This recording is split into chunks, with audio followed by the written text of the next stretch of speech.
Salam, xoş gördük hər birinizi.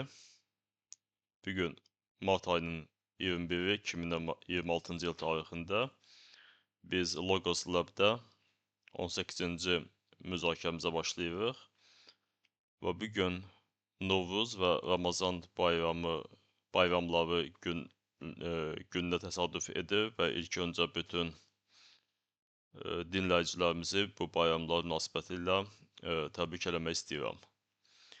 Və bu gün də müzakirə üçün oruc praktikasının, yəni bu dini ritualın tarixi və təkamülü üzərində düşünmək istəyirəm. Yəni biz oruc deyəndə, yəni bu dini praktikanı biz yalnız İbrahimi dinlərdə, yəni Yahudilikdə, Xristianlıqda və İslamda müşahidə edə bilmərik. Yəni əslində bu praktika müxtəlif tarixi zamanlarda, müxtəlif sivilizasiyalarda müşahidə edilən bir praktikadır və bunun mənalandırılması, şəkil dəyişmələri müxtəlif tarixi zamanlarda, müxtəlif şəkillərdə müşahidə edilmişdir. Beləliklə biz əgər oruc praktikasının tarixinə nəzər salarıqsa, yəni sırf tarixi kontekstdə bu adətən təkamül nəzəriyyəsi ilə bağlanılır. Yəni bir antropologiya elmində və ya müxtəlif buna yaxın olan elmlərdə biz əgər oruc praktikasının formalaşmasını, təkamülünü izah etmək istəsək, ilk öncə sivilizasiyaya qədərki tarixi zamana müraciət etməliyik. Yəni qısa qeyd etsək, yəni sivilizasiya bu hər növ dövlət, mədəniyyət və bu qəbildən olan fenomenlərin yaranmasından öncəki dövrü əhatə edir. Yəni adı üzərindədir. Sivilizasiya qədər ki, tarixin inkişaf mərhələsi. Əgər biz sivilizasiyanın formalaşması, yəni onun erkən elementlərinin formalaşmasını, əgər səhv etmirəmsə, eramızdan əvvəl 4-cü, 3-cü minilliyə aid edə biləriksə, deməli biz sivilizasiya qədərki inkişaf mərhələsini təqribən eramızdan əvvəl 4-cü minilliyə qədərki olan tarixi zamanı qəbul edə bilərik. Yəni bu zamana qədər olan mərhələdə biz oruc praktikasına rast gələ bilərikmi? Təbii ki, gələ bilərik. Yəni sivilizasiya qədərki inkişaf mərhələsində erkən insan birlikləri, yəni bu tayfa, qəbilə, ola bilsin ki, daha erkən bir dövrdə bu insan sürüləri, yəni daş dövründə olan insan birlikləri adlanan insan sürüləri, yəni yığıcılıqla məşğul olan, ovçuluqla məşğul olan, yəni belə bir tarixi zamanda biz oruc praktikasına rast gələ bilərik. Yəni tarixi mənbələrdə, yəni tarixi mənbə deyəndə bu maddi qazıntılar nəticəsində əldə edilmiş olan arxeoloji mənbələr, yəni bunu biz nəzərdə tuturuq və yaxud qayaüstü rəsmlər də ola bilsin və bu qəbildən olan digər sivilizasiya qədərki tarixi artefaktlar əsasında biz yəni həmin dövrdə də oruc praktikasının mövcud olmasından danışa bilərik. Və həmin dövrdə təbii ki, orucun tutulması bu sırf asketik bir akt deyildir. Yəni insanların rasional düşüncə əsasında, rasional qiymətləndirilmə əsasında vermiş olduqları qərar deyildir. Və həmin dövrdə əgər biz orucdan danışırıqsa, burada heç bir normativ məna, dini məzmun və bu qəbildən olan digər mənalara biz rast gələ bilmərik.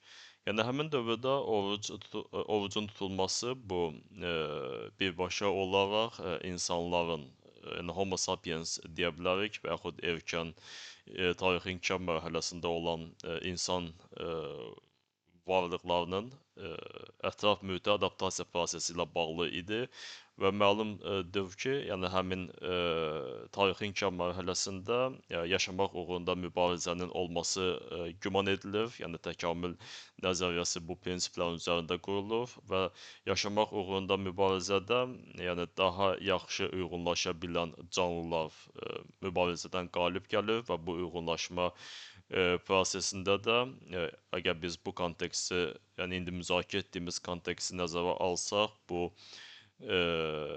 qida ehtiyatlarına daha çox nail olmaq, daha əlçatan olan insan birlikləri bunlar sağ qalmağı bacarmışdırlar. Amma təbii ki, bu yaşamaq uğrunda mübarizə zamanı qida ehtiyatları, yəni bunlar tükənməz deyildir. Bunlar müxtəlif insan birlikləri, qrupları arasında bərabər paylanmamışdır. Və insanların, yəni söhbət sivilizasiya qədərki inkişaf mərhələsində olan insanlardan gedir. Yəni insanların zaman-zaman ac qalması və yaxud qida ehtiyatlarına çıxışlarının məhdud olması onların oruc tutması ilə nəticələnə bilərdi. Yəni burada qeyd etdiyim kimi orucluğun heç bir dini, normativ, mənəvi bir məzmunu mövcud deyildir. Yəni bu günlər müşahidə etdiyimiz heç bir məzmun ora müncər edilə bilməz. Bu yalnız qida ehtiyatlarının məhdud olması ilə bağlı idi. Və bu da bu prosesin gedişatında, yəni bu insan fiziologiyasının da uyğunlaşması, yəni məhdud qida ehtiyatlarına uyğunlaşması ilə paralel gedə biləcək bir proses idi. Təbii ki, buna uyğunlaşan insan birlikləri, insan qrupları və yaxud ümumi prizmadan yanaşsaq canlılar, yəni bunlar sağ qalmağı bacarmışdırlar. Və burada təbii ki, fiziologiya ilə bağlı, yəni dərinə gedəriksə, yəni həmin prosesdə orucluğun insan fiziologiyasına göstərdiyi təsir, yəni bu geniş bir müzakirə, eyni zamanda bir tibbi, bioloji bir tədqiqat mövzusudur. Amma ümumi desək, yəni müasir tədqiqatçıların fikrincə bu insanın biosistemində bu günləri bizim autofagiya adlandırdığımız bir prosesin meydana çıxması və yaxud bu prosesin nəticəsində ətraf mühitə uyğunlaşma prosesinin tamamlanması ilə nəticələnmişdir. Yəni autofagiya nədir? Yəni bu çox sadə terminlərlə izah etsək, insan bədənindəki hüceyrələrin, yəni biosistemi təşkil edən hüceyrələrin aclıq zamanı özünü yeməsi, özü ilə qidalanması, yəni ingilis dilində qeyd edəriksə self-eating, yəni belə bir fizioloji prosesdir, yəni bununla bağlıdır. Yəni bunun təbii ki, bir bioloji əsasları, yəni bu hüceyrə quruluşu, onun hər bir hüceyrənin parçalanması, yenidən təşkil edilməsi, bu zaman zədələnmiş olan hüceyrə komponentlərinin, proteinlərin sərf edilməsi, yeni bir enerji mənbəyi olaraq sərf edilməsi, yəni bu kontekstdə biz bir elmi müzakirə apara bilərik, bir elmi izahat verə bilərik, amma bu günləri məqsədimiz təbii ki, o deyildir. Yəni çox sadə bir şəkildə desək, yəni bu autofagiya, yəni bu günləri tibbi baxımdan da bəzən istifadə edilən bir praktikadır. Yəni insan uzun müddət ac qalan zaman, yəni bu səhv etmirəmsə 2 və 5 gündən sonra təzahür etməyə başlayan, yəni 2-dən 5-ə qədər olan bir günlərdən sonra aktivləşməyə başlayan bir prosesdir. Yəni insanda, insanın orqanizmdə qocalmış və yaxud xəstəlik yarada biləcək, yəni potensial riskləri daşıyan hüceyrələr sərf edilir, orqanizm tərəfindən sərf edilir, orqanizm tərəfindən, əgər belə demək mümkündürsə, yeyilir və orqanizm cavanlaşır, bu xəstəliklərdən qorunma riskini artırır, uzun ömürlüyü təmin edir, yəni bu belə bir potensialı özündə ehtiva etmiş olur. Və səhv etmirəmsə, bu istiqamətdə aparılan elmi tədqiqatlar hətta Nobel mükafatı, yəni belə bir səviyyədə də elmi qiymətləndirməsini tapmışdır. Və digər bir tərəfdən, məsələn, hansı proseslər aktivləşə bilərdir? Söhbət fizioloji baxımdan gedir. Təbii ki, yəni hələ ki biz bunu müzakirə edirik. Səhv etmirəmsə, bu elmi ədəbiyyatda ketoz adlanır, yəni Azərbaycan dilində belə adlanır. Yəni aclıq zamanı əgər qida ehtiyatlarına əlçatanlıq yoxdursa, yəni orqanizm, vücud öz daxilində olan karbohidrat ehtiyatlarını, yəni yağları, piyləri əritməyə başlayır və bu şəkildə həyatda sağ qalmağa başlayır. Və ümumiləşdirsək, yəni bu kontekstə qeyd etdiklərimizi, yəni autofagiya, ketoz, yəni bu kimi fizioloji prosesləri aktivləşdirə bilən, yəni adaptasiya prosesini daha yaxşı keçə bilən canlılar, yəni bu halda insanlar sivilizasiya qədərki inkişaf prosesində qalib gəlməyi, yəni uyğunlaşmağı bacarmışdırlar və öz genetik informasiyasını növbəti nəslə ötürmüşdülər. Və bu prosesin də gedişatında, yəni ovuculuq, yəni müəyyən bir müddətdə ac qalmaq onların əslində sağ qala bilmə mexanizmi, yəni adaptasiya mexanizmini özündə əks etdirirdi. Və bugünkü fayda baxımından, yəni bizim burada diqqət yetirməli olduğumuz məqam, yəni hətta biz indi sivilizasiya təbii ki mərhələsində yaşayırıq, amma ovuculuğun düzdür, bunun bir dini, mədəni və sairə kimi çox dərin mənaları vardır, amma vacib bir məqam, yəni burada qidanın həcminin azaldılması və yaxud bir müddət ümumiyyətlə qidadan imtina edilməsi, yəni bu olduqca vacib bir prosesdir. Yəni ovuculuğun əgər bir tibbi, bir bioloji tərəflərindən danışırıqsa, yəni ilk növbədə diqqət mərkəzinə bu aspekt gəlməlidir. Əgər biz sadəcə qidalanmanın zamanını dəyişiriksə, amma qidalanmanın həcmini saxlayırıqsa, yəni bu qeyd etdiyim, yəni fizioloji proseslərin aktivləşməsi üçün kifayət etməyəcək. Yəni qeyd etdiyim autofagiya və ketoz kimi fizioloji proseslərin aktivləşməsi üçün kifayət etməyəcək. Bunun üçün nə lazımdır? Yəni qidanın həcmini azaltmaq və yaxud bir müddət ümumiyyətlə ondan imtina etmək. Yəni bu olduqca yəni fizioloji baxımdan mühüm bir məqamdır. Və biz bu aspektdən çıxış edib fikirlərimizi davam etdirsək, deməli oruculuq bizdə, yəni bu hətta oruculuq praktikasının özü bu mədəniyyəti qabaqlayır. Yəni mədəniyyət bu sivilizasiya ilə bağlıdır, amma oruculuq sivilizasiya qədər ki, tarixi inkişaf mərhələsində belə mövcud olmuşdur. Amma qeyd etdiyim kimi, burada heç bir simvolizm, normativ məna axtarmaq lazım deyildir. Və biz daha sonra sivilizasiya mərhələsinə keçid alırıq. Yəni sivilizasiya mərhələsində biz ovuculuğu, yəni bu praktikanı harada müşahidə edə bilərik? İlk növbədə diqqət mərkəzində Mesopotamiya gəlir. Yəni Dərac və Fərat çayları arasında yerləşən bir coğrafi məkan, iki çay arası. Yəni Şumer, Babil, yəni bu Akkad, yəni qədim sivilizasiyanın elementləri burada formalaşmışdır. Və burada artıq oruculuq dini məzmun kəsb etməyə başlayır. Yəni oruculuq ilk növbədə bu yas mərasimləri ilə bağlı olur. Yəni yaxınları vəfat etmiş olan insan, yəni bir müddət oruc tutur. Yəni oruc tutmaq, aclıq, yəni həmin yas mərasimində itirilən yaxına, doğmaya bir ehtiramı özündə ehtiva etmiş olur. Və yaxud yaxının, doğmanın itirilməsindən doğan acının ifadə edilməsini özündə əks etdirir.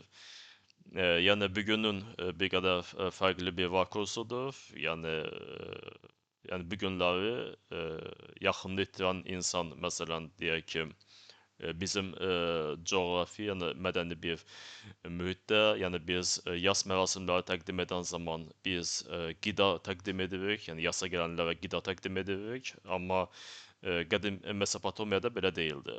Yəni daha doğrusu Mesopotamiyada yerləşən qədim şəhər dövlətlərdə belə deyildi. Yəni yaxınını itirən insanlar əslində ac qalırdı, oruc tuturdu, yəni bununla öz acısını, öz ehtiramını, yəni vəfat edən şəxsə qarşı olan ehtiramını ifadə etmiş olurdu. Eyni zamanda oruculuq Mesopotamiyada yalnız bu yas, matəm ilə assosiasiya olunmur. Yəni burada bir ritual idi və bu ritualda əsas məqsəd həm də bir saflaşmaq idi. Yəni oruculuq insanın mənlə saflaşmasına aparan bir yoldur. Yəni bu məqam olduqca vacib bir məqamdır. Yəni xüsusilə bu yas, matəm, yəni bu qəbildən olan hadisələr ilə, yəni proseslərlə müqayisədə, yəni ritualistik baxımdan bir saflaşma, yəni bu sonrakı sivilizasiyalarda, sonrakı tarixi mərhələlərdə dəfələrlə vurğulanan, yəni ön plana çıxarılan bir məqam olacaq. Yəni bunu biz yadda saxlayaq. Deməli, ilk dəfə Mesopotamiyada orucluq artıq bir dini ritual anlamı kəsb edir. Daha doğrusu mənəvi saflaşmanı özündə ehtiva edən bir dini ritual məzmununu özündə əks etdirməyə başlayır. Və biz daha sonra Misir sivilizasiyasına keçid ala bilirik. Yəni biz əgər orucluğun təkamülünü izləməyə başlayırıqsa, biz keçid alırıq qədim Misir sivilizasiyasına və qədim Misir sivilizasiyasında, yəni qeyd etdiyim mənəvi saflaşmaq, yəni bu aspekt davam etdirilir. Xüsusilə bunun üzərindən vurğu vurğulanır. Xüsusilə bu proses vurğulanır, yəni vurğu bu prosesin üzərinə qoyulur. Və təbii ki, burada ancaq bu günləri bizim müşahidə etdiyimiz, yəni məsələn İslam cəmiyyətində müşahidə etdiyimizdən fərqli olaraq, yəni burada hələ ki orucluq bu kollektiv ritual deyildir. Yəni burada bu daha çox kahinlərin icra etdiyi bir ritualistik bir sistemdir. Yəni kahinlər, yəni müəyyən bir məbədlərdə özlərini, öz həyatlarını dini ibadətə, dini sitayişə həsr etmiş, yəni həyatlarını bununla keçirən insanlar, yəni kahinlər qrupu, kahinlər icması özlərinin mənəvi saflaşması üçün müxtəlif rituallardan istifadə edirdilər və bu rituallardan biri də, bəlkə birincisi də məhz orucluq idi. Xüsusilə, yəni məbəddə daxil olmaq üçün, məbəddə öz həyatını məbədə həsr etmək üçün, bu icmaya daxil olmaq üçün ilk sınaqlardan biri, yəni saflaşaraq bura daxil olmaq üçün ilk sınaqlardan biri məhz həmin namizədin oruc tutmaq tələbi vardır. Yəni belə bir qeydləri biz tarixdə oxuya bilirik.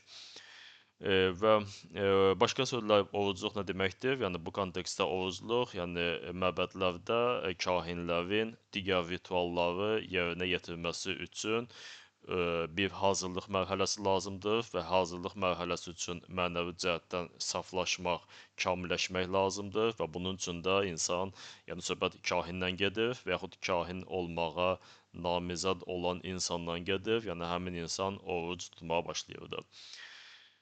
Və biz sonra keçid alırıq qədim Yunan sivilizasiyasına və qədim Yunan sivilizasiyasında maraqlı biz hadisələrə şahidlik edə bilərik. Yəni bu artıq orucluğun yalnız din ilə deyil, həm də fəlsəfə ilə sırf bağlı olmasıdır. Yəni qədim Yunan fəlsəfəsində orucluq hadisəsi, fenomeni olduqca maraqlı bir sahədir. Yəni burada artıq orucluq bir növ fəlsəfi praktika olaraq həyata keçirilir. Təbii ki, qədim Yunanıstanda fəlsəfə bu günləri bizim başa düşdüyümüzdən fərqli bir məna kəsb edirdi. Yəni bizim bu günləri bir formal tədrisə daxil etdiyimiz, yəni insan idrakının inkişaf etdirilməsi, insanın biliklərinin artırılması, müxtəlif tətbiq imkanları, dindən elmə qədər müxtəlif tətbiq imkanları olan bir sahə deyildir. Yəni fəlsəfə, yəni bu qısaca qeyd etsək, müdrikliyi sevmək idi, Sofiyanı sevmək idi. Yəni filosofi, yəni Sofiya anlamı buradan gəlir. Və bu Sofiya, yəni müdriklik hesab edilən bir şeydir. Yəni bütün maddi sistemin fövqündə dayanan bir metafizik bir sistem idi. Yəni bir növ burada Sofiya, yəni sonralar xristianlıqda Tanrı ideyası ilə qovuşmağa başlayır və xristianlıqda Tanrının üç hissəsi, oğul, ata və müqəddəs ruh dediyimiz üç hissə vardır və burada müqəddəs ruh, yəni o kontekstdə Sofiya ilə qovuşur. Bir növ, yəni filosoflar, yəni bunlar müdrik olmağa çalışan, yəni Tanrını anlamağa, Tanrıya yaxınlaşmağa, Tanrıya qovuşmağa çalışan, amma təbii ki, bu heç bir zaman mümkün deyildir. İnsan yalnız buna çalışa bilər, cəhd edə bilər. Yəni belə bir insanlar qrupu idi. Yəni qeyd etmək istədiyim odur ki, yəni o dövrdə istər fəlsəfə, istər filosoflar, yəni bir günləri bizim başa düşdüyümüz fəlsəfə və filosof anlamından, yəni bu anlayışın məzmunundan çox fərqli idi. Və buna görə də bu günləri bu təəccüblü səslənə bilər, amma o dövr üçün, yəni qədim Yunan sivilizasiyası üçün ovuculuğun fəlsəfi praktikanın bir tərkib hissəsi olması çox təbii bir məzmun kəsb edə bilərdi. Yəni insanlar təəccüblənməzdi. Yəni həmin təfəkkür kontekstində, həmin şuur kontekstində insanlar buna təəccüblənməzdilər. Təəccüblənməzdi. Məsələn, hansı filosoflardan biz danışa bilərik? Pifaqor. Hansı ki, hətta fəlsəfə terminini ilk dəfə işlədən, daha doğrusu onu işlətməsi güman edilən, onun tərəfindən işlədilməsi güman edilən Pifaqor, yəni birbaşa orucluq haqqında bəhs edirdi. Və onun fikrincə, yəni insanın oruc tutması, yəni qidanı məhdudlaşdırması insanın intellektual aydınlığına aparan yoldur. Yəni insan bu yol ilə intellektual cəhətdən aydınlaşır, yəni özünün idraki imkanlarını artırır, dərk etmə qabiliyyətini artırır və insan eyni zamanda əxlaqi cəhətdən kamilləşir, saflaşır. Yəni moral purification ingiliscəsində qeyd etsək, belə bir termindən ifadə edilirdi. Və gördüyümüz kimi artıq bu kontekstdə orucluq sadəcə bir fizioloji, bir yəni adaptasiya prosesi ilə bağlı fizioloji proses deyildir. Daha sonra dini məzmun, yalnız dini məzmun kəsb etmir, həm də bir epistemoloji məzmun kəsb edir. Yəni orucluq birbaşa insanın beyninə təsir göstərir, yəni öz müsbət təsir effektləri baxımından və beyində dərk etmə prosesini idraki potensialının yüksəlməsinə gətirib çıxarır və insanın zehnini nizamlayır, nizama salır. Yəni təbii ki, mən indi terminləri müasir elmin terminlərindən istifadə edərək qeyd etdim, amma Pifaqorda ümumiyyətlə qədim Yunan fəlsəfəsində, yəni beyin və sair anlayışlar, yəni bu günlər bizim qəbul etdiyimiz terminologiya üzərində qurulmurdu. Yəni insan sadəcə Pifaqorun fikrincə qeyd etdiyim kimi bu insanda intellektual aydınlanma gətirib, aydınlanma yaradır və insan mənəvi cəhətdən saflaşır. Və bu məqsədlə belə güman edilir ki, Pifaqorun akademiyası, yəni özünün tədris etdiyi qrupa daxil olmaq üçün onun ilk şərti məhz insanın 40 gün ərzində oruc tutması idi.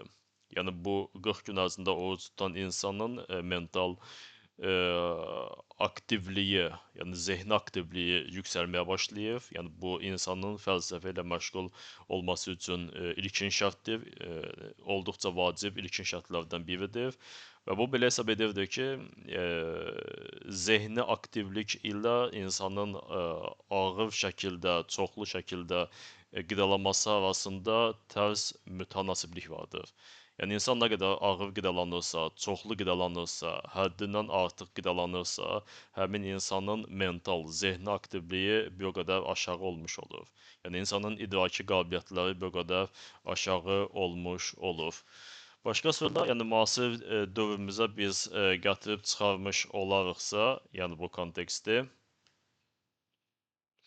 əgər biz başqa sözlə, əgər biz müasir dövrə gətirib çıxarmış olarıqsa bu konteksti, yəni həddindən artıq çox qidalanan, yəni həddindən artıq, əgər belə demək mümkündürsə, gününü daha çox yeməkdə və içməkdə keçirən insanların, yəni bu insanın idraki, koqnitiv imkanlarının azalmasına, zehni aktivliyinin azalmasına, zəifləməsinə gətirib çıxara bilən bir proses ola bilər və bundan qaçmaq lazımdır.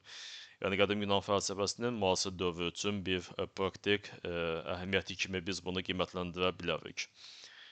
Və davam etdirsək Pifaqor ilə bağlı, yəni Pifaqorun fikrincə deməli, oruculuq loqosu, yəni qanuna uyğunluğu, nizamı dərk etmək üçün, yəni ilkin şərtdir, birinci şərtdir. Yəni qeyd etdiyim kimi bu insanın mühakimə və idraki imkanlarının artırılması üçün ilkin şərtdir.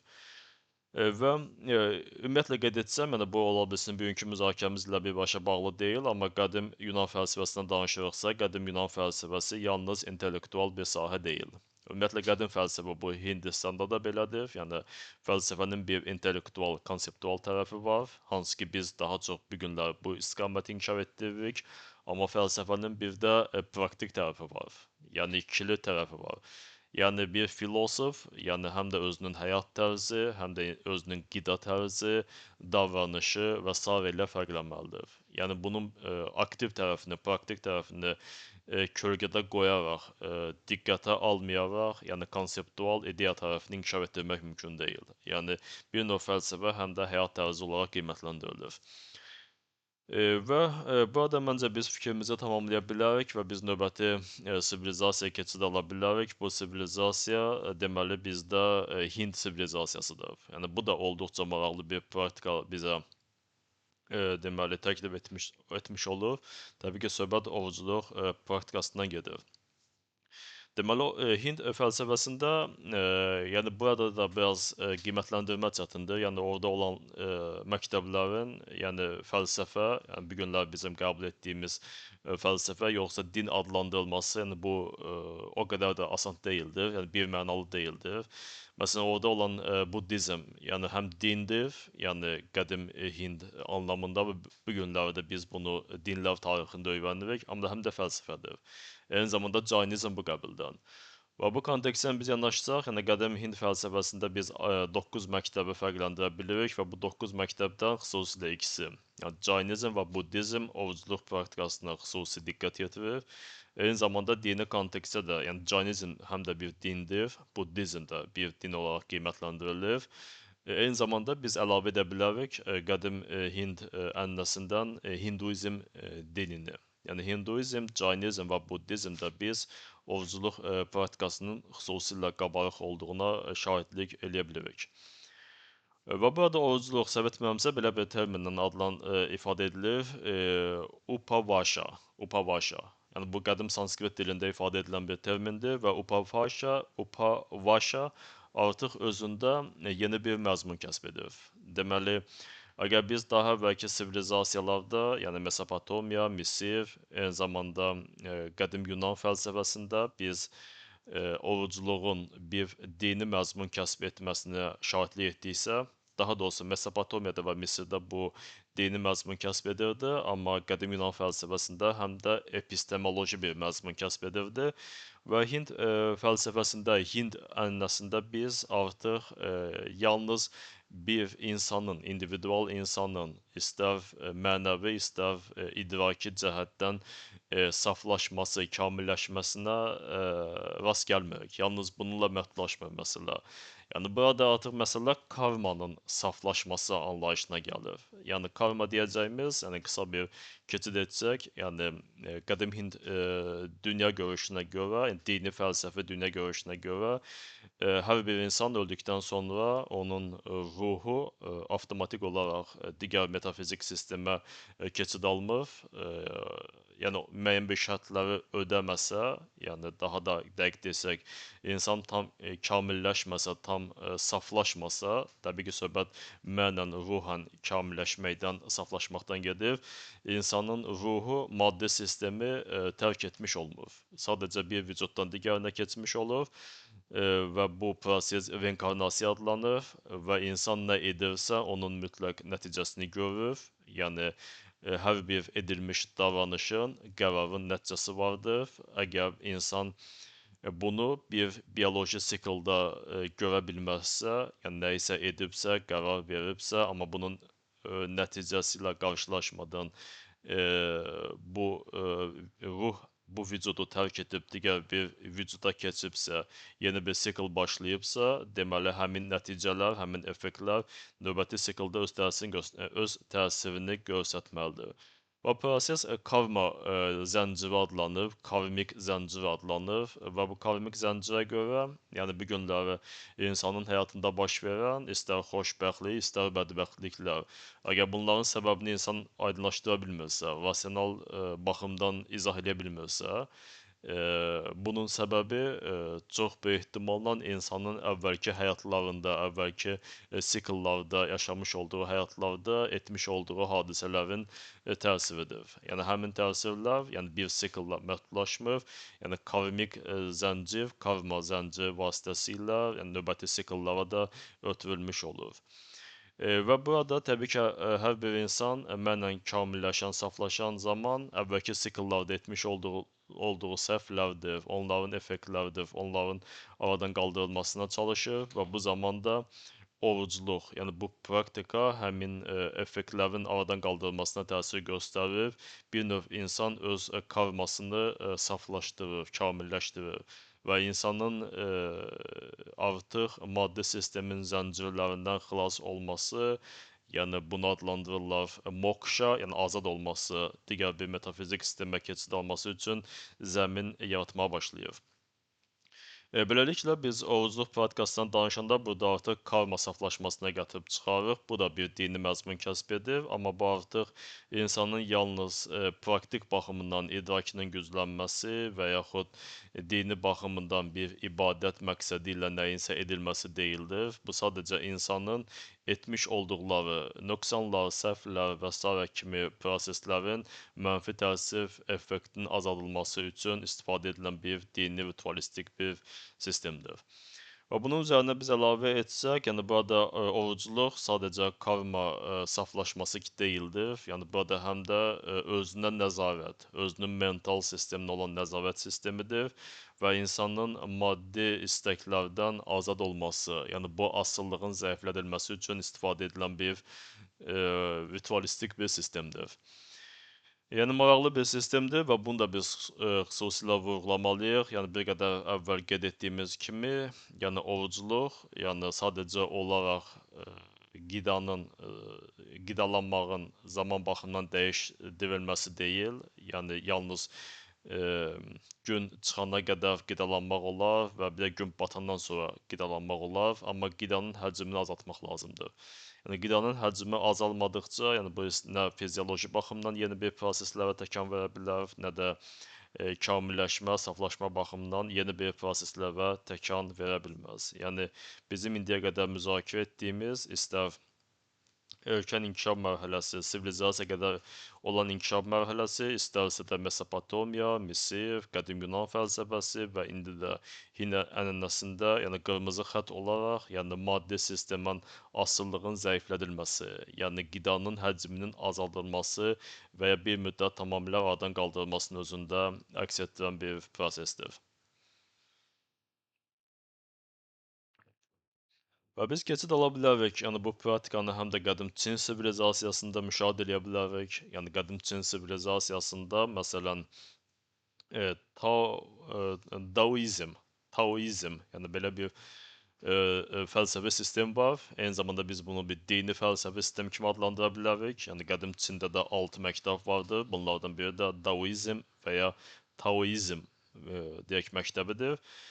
Orada orucluq səhv etmirəmsə qədim Çin dilində beju, yəni bu termin ilə ifadə edilir və bu da insan vücudunun, yəni insanın daxilində olan ilkin enerji, qi enerjisi ilə harmoniyanın yaradılmasına imkan verən bir sistem kimi baxılır.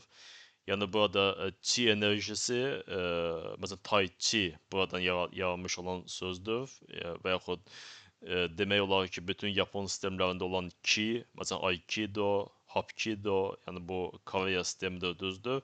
Amma bu ki enerjisi, bu qi enerjisi, yəni insan daxilində ilkin enerjidir və həmin ilkin enerji ilə insan vücudu arasında harmoniyanın yaradılması üçün yəni bir müddət orucluğun tutulması vacib hesab edilirdi. Yəni belə bir praktikadan istifadə edilirdi. Amma istənilən halda biz baxsaq, yəni indiyə qədər baxdığımız bütün sivilizasiyalarda, yəni Mesopotamiya, Misir, qədim Yunanıstan, Hindistan və Çində, yəni bu proses orucluq institutlaşmamışdır. Yəni belə bir sosial institut halına gəlməmişdir. Məsələn, insanlar eyni zamanda oruc tutmurlar. Yəni orucluğun tutulması zamanı bu individualdır. Məsələn, siz bir gün tuta bilərsiniz, digər insan bir həftədən sonra və yaxud növbəti ayda və s.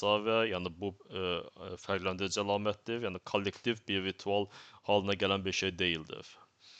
İkinci halda zamanı eyni deyildir. Yəni hamının bir həftə, ya 30 gün, ya 40 gün, ya 50 gün oruc tutması tələbi yoxdur. Yəni bu da individual bir məsələyə bağlıdır. Yəni bu xüsusilə vacib olan məqamlar, yəni bu prosesin, bu ritualın, orucluğun hələ institutlaşmamasıdır, sosial institut halına gəlməməsidir. Və bu proses, yəni qeyd etdiyim sosial institut kontekstində orucluğun meydana çıxması, bu artıq İbrahimi dinlərin adı ilə bağlıdır. Yəni İbrahimi dinlərdə orucluq artıq bu normativ forma kəsb etməyə başlayır və İbrahimi dinlər daha əvvəl qeyd etdik, bir təkrar edək, bu Yahudilik, Xristianlıq və İslamdır. Deməli, ilk öncədə Yahudilikdən başlayaq. Yahudilikdə səhv etmirəmsə belə bir elə eyni şəkildə olur. Yəni bayramın adı Yom Küpür bayramı. Yəni Kəffarə günü kimi də deyəsən tərcümə edilir. Belə bir bayram var. Yəni Yahudilikdə Tişri ayının 10-cu günü keçirilir. Və bu gündə deməli yalnız bir gündə oruc tutulur. Yəni bu individual xarakter daşımasa, bir institutlaşmış bir şəkildə qeyd etsək, yəni bütün yəhudilərin tutması vacib olan bir gündür. Yəni artıq biz hamının kollektiv şəkildə bu ritualı yerinə yetirməsinə şahidlik edirik. Yəni bu Tişri ayının 10-na təsadüf edir. Yəhudi təqvimi üzrə. Və burada artıq oruc yalnız bir gün tutulur, amma orucun tutulma zamanı bu 25 saatdır. Yəni tam 25 saat insan oruc tutmalıdır. Yəni bu hətta bir gündən daha artıq bir müddətdir. Və bu müddətdə insan yalnız oruc tutmaqla belə deyək, kifayətlənmir. İnsan eyni zamanda dua edir və insan eyni zamanda tövbə edir. Yəni insan belə demək mümkündürsə 365 günün bir gününü xüsusi olaraq oruc tutmaq, dua etmək və tövbə etmək üçün həsr edir.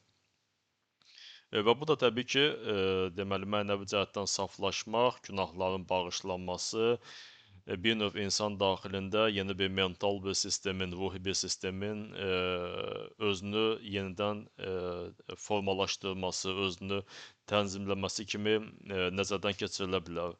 Məsələn, tövbə məsələsi olduqca bir maraqlı hissədir. Məsələn, həmin günün, yəni bunu bayram kimi qeyd edirlər. Yəni Yom Küpür bayramı, yəni bundan daha öncə insan yalnız Tanrı qarşısında etmiş olduğu günahların bağışlanması üçün tövbə etmir. Əgər kimə qarşısa bir günah işlədibsə, yəni nöqsanlara yol veribsə, yəni həmin insandan da bağışlanması üçün müraciət etmiş olur. Yəni bir növ insan həmin gündən sonra, yəni bu bayramdan sonra yeni bir mənəvi kimlik qazanaraq öz həyatına davam etməyə başlayır. Yəni günahlardan azad olunmuş, özünü mənlə sakitləşdirmiş, mənəvi, qəlbi rahatlığa malik olmuş bir insan, bunu tapmış bir insan kimi çıxış eləməyə başlayır və burada da orucluq mühüm bir ritualistik bir sistemdir. Qeyd etdik artıq bu haqda. Və biz daha sonra xristianlığa keçid alırıq. Xristianlıqda da, yəni Yahudilikdən götürülmüş bir praktika istifadə edilir, amma burada orucluq praktikası bu xristianlıq doktrinasına uyğunlaşdırılır. Artıq məzmun dəyişdirilməsi baş verir və burada orucluq, yəni bu yalnız ibadət, yalnız tövbə etmək deyildir. Yəni bu daha çox İsus Xristosun, yəni xristianlığın yaradıcısı, onun peyğəmbəri olan İsus Xristosun əzab çəkməsi və mənəvi cəhətdən, ruhi cəhətdən aydınlanması ilə assosiasiya edilir. Əgər siz İsus Xristosun əzab çəkməyini hiss etmək istəyirsinizsə, oruc tutmuş olursunuz. Yəni bunun bu əzabları öz üzərinizdə az da olsa, bir zəif təəssüratla da olsa yaşamaq istəyirsinizsə, oruc tutmuş olursunuz.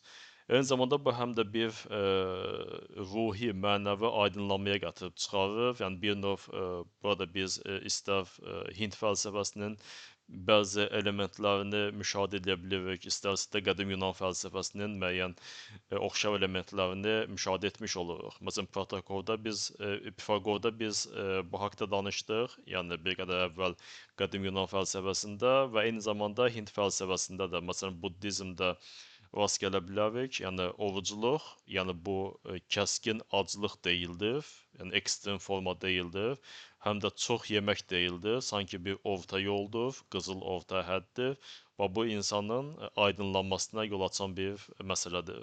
Və bu iki yanaşmanı biz qədim, daha doğrusu erkən xristianlıq mərhələsində olan orucluğa yanaşma praktikasında, yəni bunun mənalandırılmasında rast gələ bilirik. Yeri gəlmişkən qeyd eləyək, yəni sanki ümumiyyətlə xristianlıq, yəni bu İbrahimi dinlər arasında Hind ənənəsi, Hind Vedik sistemi, dini fəlsəfi, dinə görüş sistemini xatırladan bir sistemdir. Yəni sanki onların bir kombinasiyasıdır. Eyni zamanda Yunan fəlsəfəsinin də təsir imkanlarını, yəni biz burada müşahidə edə bilərik. Ona görə də, yəni burada da oğuzluq praktikasının yenidən mənalandırılması, yəni qeyd etdiyimiz oxşar bir, yəni Yunan və Hind fəlsəfəsi dini sistemi ilə oxşar bir məzmun kəsb etməsi məncə təəccüblü deyildir. Və biz keçid alırıq daha sonra bu İslam sivilizasiyasına, yəni İslam sivilizasiyasında artıq oğuzluq praktikası yeni məzmun, yeni mənalar kəsb etməyə başlayır. Bu yalnız bir ritualistik ibadət deyildir. Yəni təbii ki, İslam özü də, yəni Yahudilikdə, xristianlıqda olduğu kimi, yəni orucluğun bir sosial institut kimi formalaşması, bərqərar olmasını özündə əks etdirir, bu vardır. Və bundan başqa həm də burada sosial bərabərlik və kasıblara qarşı empatiya, onların nə hiss etdiklərini özünüzün hiss etməli olduğunuz, yəni belə bir vacib bir sosial mesajlar özündə ehtiva etmiş olur. Yəni biz çox tez-tez deyirik, yəni orucluğun bir məqsədi də, yəni bu İslam dini kontekstində yalnız ibadət deyildir, həm də acıların halını başa düşmək, onların mental vəziyyətinin fərqində olmaq üçün də edilən bir ritualistik aktdır. Yəni bu daha çox İslama xas olan bir sistemdir. Yəni bu mənalandırmanı biz Yahudilikdə, xristianlıqda, nə də digər məsələn Hind, Mesopotamiya, eyni zamanda Misir, qədim Yunan sivilizasiyalarında rast gələ bilmərik. Beləliklə, yəni biz dini, fəlsəfi, eyni zamanda epistemoloji, eyni zamanda zehni kontekstlərdə, yəni biz təkamül prosesinə baxdıq, yəni oruc praktikasının təkamül prosesini biz izləmiş olduq. Amma bu yalnız, yəni qeyd etdiyim kimi, orucluq yalnız bu kontekstlərlə məhdudlaşmır. Yəni biz bir tarixi kontekstdə yenidən geri qayıtmağa başlasaq, məsələn, Avropada orta əsrlərdən deməli, intibah mərhələsinə keçid alan zaman, daha sonra təbii ki, maarifçilik mərhələsi gəlir, biz orucluğun yenidən qiymətləndirməsinə baxa bilirik. Məsələn, xüsusilə qeyd etsək, yəni orta əsrlərdə orucluq bu sosial institut kimi bərqərar olduğuna görə, yəni bu bir növ həm də dini institutların insan kütlələri, dini kütlələrə nəzarət etmək, onları bir ideya ətrafında birləşdirmək üçün də istifadə edilirdi. Yəni bunun bir sosial idarə etmə, bir siyasi aspektləri də vardır. Məsələn, orta əsrlər xristian Avropasında bu funksiyanı kilsələr icra edirdi.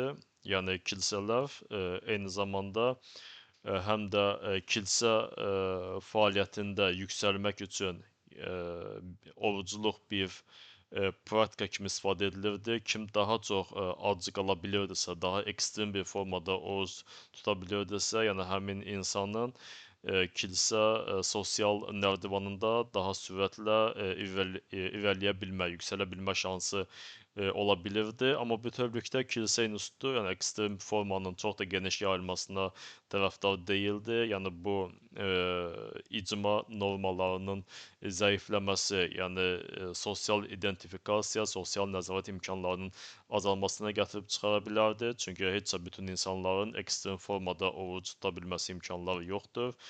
Və buna görə də kilsə institutları daha çox orucluğun tutulması zamanı orta yol, nə ekstrem aclıq, nə də həddindən artıq qidalanma, yəni belə bir strategiyanın izlənməsinə tərəfdar deyildi. Daha çox orta yol tutmağa çalışırdı.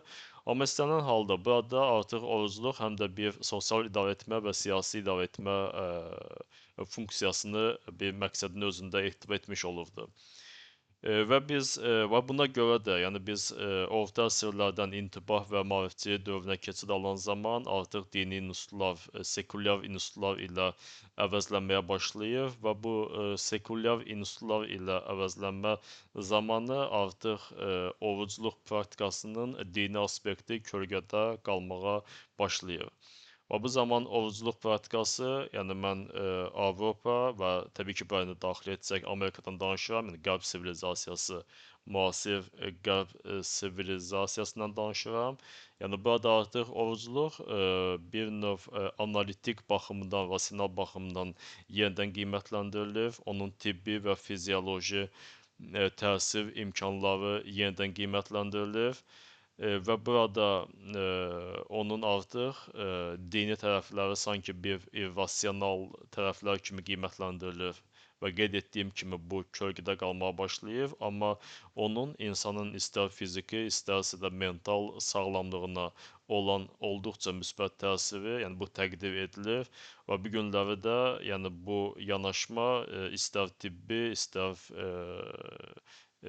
bioloji baxımından müxtəlif tətbiqlərdə istifadə edilir. Məsələn, müəyyən xəstəliklərin orucluq vasitəsilə müalicə olunması, yəni bu ənənə hətta Hipokratdan gəlir, yəni tibbin atası hesab edilən Hipokratdan gəlir. Bu eyni zamanda, yəni orucluq, yalnız orucluq deyil, ümumiyyətlə dini praktika, orucluq da bunun içərisinə daxildir və insanın qeyd etdiyimiz kimi koqnitiv imkanlarının artmasına gətirib çıxara bilir. Hətta bəzi tədqiqatlara görə insan vücudunun, eyni zamanda insan zehninin müxtəlif xəstəliklərə qarşı dirəniş gücünün, yəni artmasına gətirib çıxara biləcək bir praktikadır. Amma bu da xüsusi bir müzakirənin mövzusudur. Yəni bu istiqamətdə çox müzakirə aparmaq istəmirəm və sonda qeyd etmək istədiyim, yəni bu orucluğun bir siyasi kontekstdə istifadə edilməsi, yəni bu məsələn biz buna şahidlik edə bilirik qədim deyil, yəni müasir Hind tarixində məsələn Mahatma Gandhi, yəni o belə hesab edirdi ki, xüsusilə əgər siyasi mübarizə zamanı güclər bərabər deyilsə, yəni burada məsələn İngilis imperiyasının güclərindən danışılırdı, Böyük Britaniyanın olduqca güclü siyasi imkanlarından danışılırdı.